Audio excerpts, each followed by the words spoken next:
ये भाई अभी इस वक्त तो मैं मच्छी मंडी में मौजूद हूँ। आप लोगों के लिए रोज़ आता हूँ जी, ताकि आप लोगों को अपडेट दे सकूँ। काला रोहू जो है भाई 1 kg वाला दाना इस वक्त मार्केट में रेट चल रहा है जी 480 रुपया पर kg।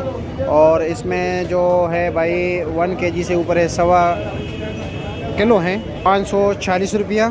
और हाफ kg का रेट है जी 430 रुपया पर kg। पापलेट का रेट है भी 750 रुपया पर kg। ये जी वाइट पापलेट हैं नन्हे मुन्ने, इसका रेट है जी 1250 रुपया पर kg। और ये है जी समंदरी सिंगाड़ा, जिसका रेट है जी 600 रुपया पर kg। और ये वियतनाम वाली मच्छी है जी, इसका रेट है 1380 रुपया पर kg।